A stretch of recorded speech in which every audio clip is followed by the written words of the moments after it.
আসসালামু আলাইকুম, আপনাদের সাথে আছি আমি আবু নাইম। 19-20 খেলা সংবাদে সকলকে স্বাগতম। শুরুতেই সংবাদ শিরোনাম। দলে বড় পরিবর্তনের আভাস দিলেন 19-20 প্রধান নির্বাচক রাহাত। প্রায় 2 যুগ পর দলে ফিরতে পারেন নায়ক প্রসেনজিৎ, জানালেন সাবেক অধিনায়ক আন্দ্রে আলামিন।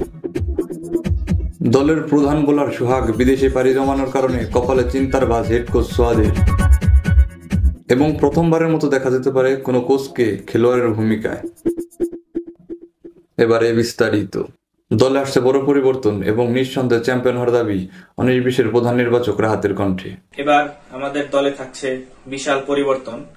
আমাদের দলে কোচ হিসেবে যোগ দিচ্ছেন জীবন্ত কিংবদন্তি কোচ সোয়াদেন ম্যাককালাম এবং উইকেট কিপার হিসেবে থাকছেন বাজ পাখি খ্যাত উইকেট কিপার ইমিলিয়ানো রাব্বি।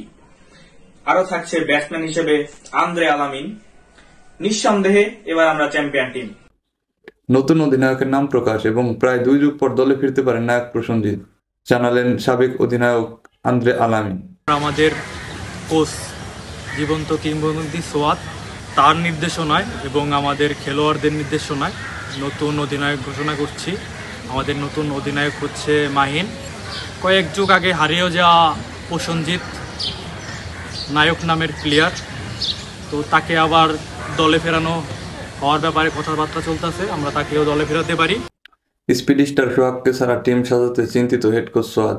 নতুন মৌসুমে নতুন প্রত্যাশা নিয়ে মাঠে নামতে চায় তার দল। আমাদের যে প্রধান বোলার ছিল, সবচেয়ে ভালো বোলার যে, সেই বিদেশে চলে যাওয়ায় আমরা খুবই চিন্তিত। আমরা গত বছরও খুব বেশি আশা নিয়ে মাঠে নেমেছি এবং আমরা আশাহত হয়েছি পুনরায়, এবং আমাদের দল বেশ ভালো করেছে গতবার। আমরা সামান্য ভুলের জন্য সেমিতে যেতে পারিনি। সেমিতে গেলে হয়তো আমরা ফাইনাল খেলতে পারতাম বা জয়যুক্ত হতে পারতাম। তো আমরা এই বছরও নতুনভাবে নতুন প্রত্যয় নিয়ে এগিয়ে যেতে চাচ্ছি।